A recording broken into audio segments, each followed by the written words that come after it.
Hi everyone, thanks for making the left turn for today, Saturday, November 11th, 2017. I'm George Farrar and welcome back to the JAXLife Politics and History channel. It's official, we have a new series. I am going to be profiling Jacksonville year by year. I've already profiled the year 1975 and today I am presenting to you Jacksonville in 1976. I'm going to take a look at all the things that were going on in Jacksonville in the year 1976, and I'm committing to bring to you, year by year, profiles of Jacksonville, onward at least until the year 1995. So a profile year by year of Jacksonville. So I present to you JAX 76, Jacksonville in 1976. In the year 1976, I was only a year old, so I don't remember anything from that year, at least that I can recall. So it's always great to go back and have the opportunity to look at what was going on back then. In fact, I wouldn't even move into Jacksonville until 1978. I was living in Orange Park, and I was being taken care of by my mother and father. And as we begin, we're going to take a brief look at downtown Jacksonville as it was in the mid-1970s. You had the old Civic Auditorium. I call it the old Civic Auditorium. Now it's the Times Union Center for the Performing Arts. Back then, that was a Civic Auditorium. You know, there'd be gatherings and all sorts of different things going on there. Now, in early 1976, routing was changed on the Main Street Bridge, and southbound traffic headed south into downtown Jacksonville was diverted over, and they so that to enable one-way traffic. There was an interesting news report I was able to watch at historicfilms.com about this changeover that's happening, all these different attempts to route people around downtown. Now I'm going to flash back for just a moment, for just a year. In 1975, this is what the back of the Florida Theater building looked like. We see the Bostwick building. It was the Bostwick building at the time, now known as the Calford Chop House. To the distant left, we see at the time it was the Hayden Burns Public Library. Now we know it as the DuPont Center. So times have definitely changed. Downtown was a little bit more, I think, more grittier back then. Now, 1976 is unique because it was the United States of America's bicentennial. Okay, we had turned 200 years old, and so everyone wanted to celebrate, and so there was this plane, an F-106 Delta Dart, with the city of Jacksonville painted in red, white, and blue with stars, and it would fly around. Okay, I believe it was associated with the Florida National Guard. Okay, and it flew all over, and in this picture, it's flying past the Fort Castillo de San Marcos in St. Augustine. I'm sure a lot of people were celebrating and having a great time on July 4th, 1976. I was 1 year old at the time. I don't remember anything. Now, one thing that I wanted to talk about but didn't have the opportunity back in JAX 75, the JAX 75 show, was to talk about Riverside Avondale preservation. They had formed up an organization, the Riverside Avondale community formed up Riverside Avondale Preservation to fight the encroachment of an expressway that had been proposed to go through the neighborhood and to fight for historical preservation. So in this picture here from a film, we see how they were celebrating back in 76. Let's now look at what people were doing on the weekends and whenever they had the opportunity to get out and about. Here, folks are enjoying the Children's Museum. Here, people are admiring artwork, it looks like, or photography, something, at Regency Square Mall. Regency Square Mall was at its height back in this time frame, and one of my earliest memories is of Regency Square Mall, and I'll be talking about that later on in the series. And this is the, Jacksonville Beach, okay, and check out all the cars. The Monte Carlo, I think, looks pretty cool. You know, vans were popular back then. And looks like someone going horseback riding on the beach. I think things back then were somewhat more laid back, a little bit more chill. You know, then sometimes people would have to take care of business. This is the lobby of, at the time, it was the Duval County Courthouse. Now, the old courthouse, it's abandoned, and it looks like it's going to be demolished. This is the lobby back then, okay, of the courthouse back then. This is, looks like a program from the Delius Festival, a musical festival that's been held for a very long time in Jacksonville. And people in 1976, according to this website I found, they were enjoying some orchestral music at this festival.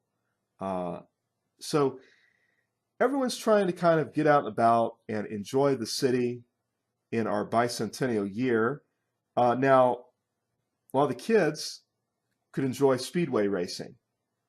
This looks like to be a program from a race, March 21st, 1976. Admission, $4, 2 o'clock the afternoon. I remember later on, as I grew up, I remember BMX biking racing. There was a place off Lone Star Road in the late 70s, early 80s that I remember. Now, this is an interesting picture, courtesy of the Florida Railroad Company collection, John Lanes Jr. The old SCL, Seaboard Coastline, Yukon Depot, being moved from its location across US Highway 17 and in front of the main gate of NES.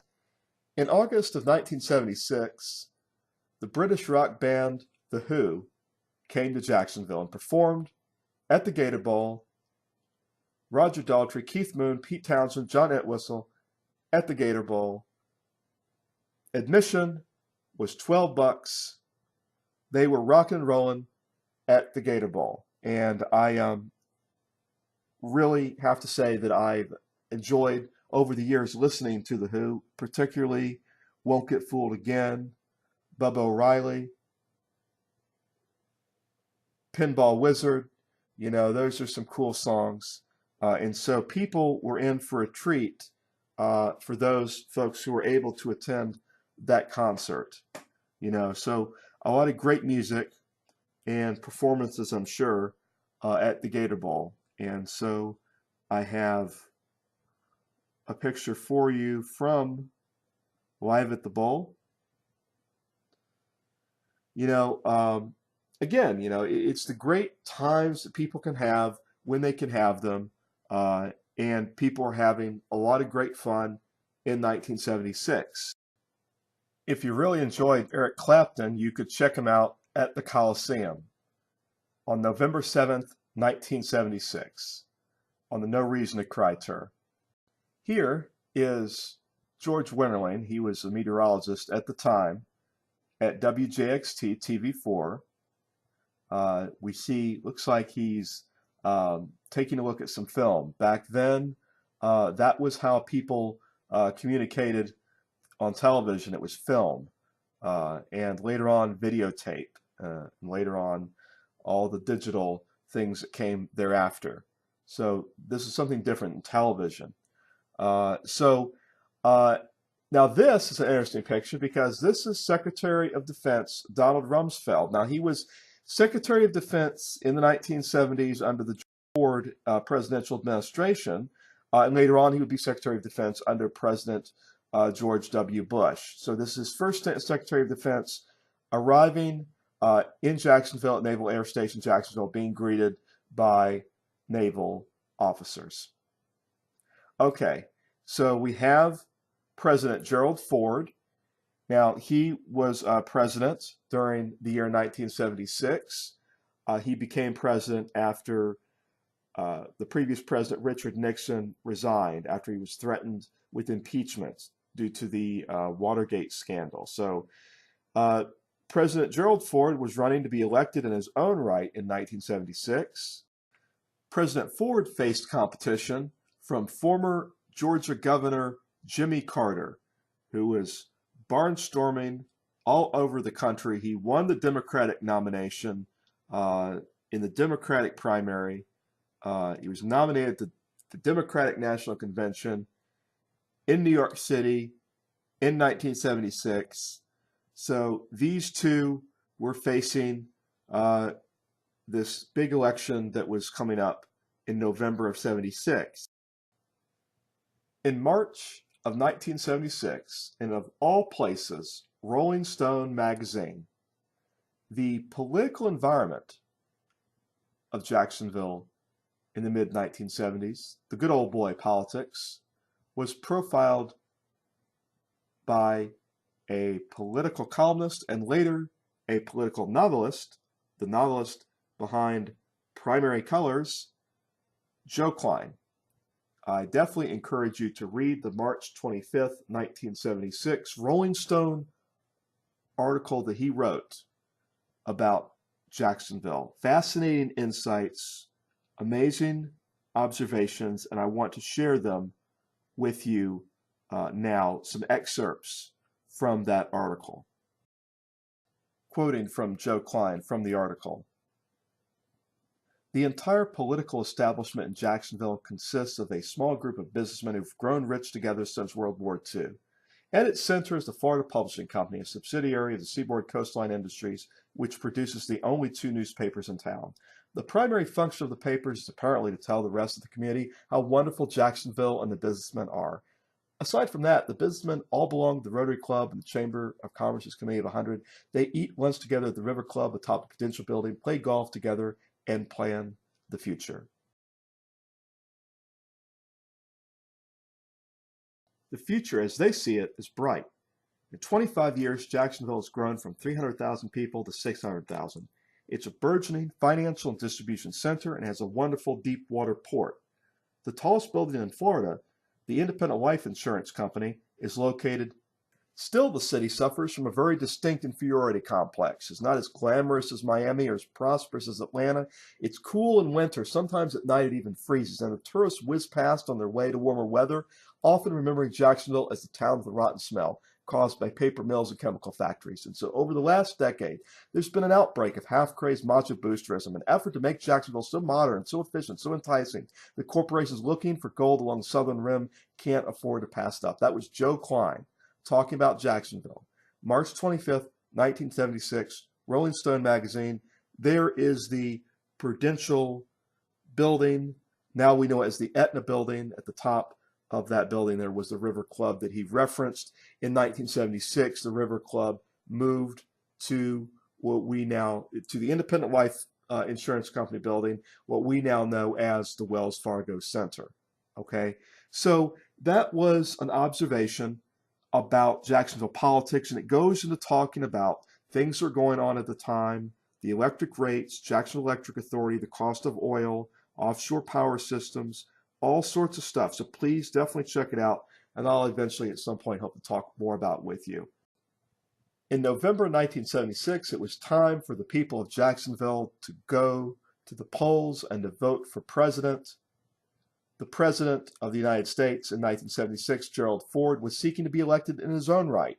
He had only assumed office as he had been vice president. He assumed office as president when Richard Nixon resigned. But ultimately, he was defeated in the election of 1976 by former Georgia Governor Jimmy Carter. Jimmy Carter took office on January 20th, 1977, and he would serve as our president until January 20th, 1981. And Jacksonville, Florida voted in the majority for Jimmy Carter. So that's a unique statistic there. The Democrat wins the 1976 presidential election. And I want to thank you for watching the JAXLife Channel. I want to thank you for watching this new series. I've got some great stuff out here for you on the channel.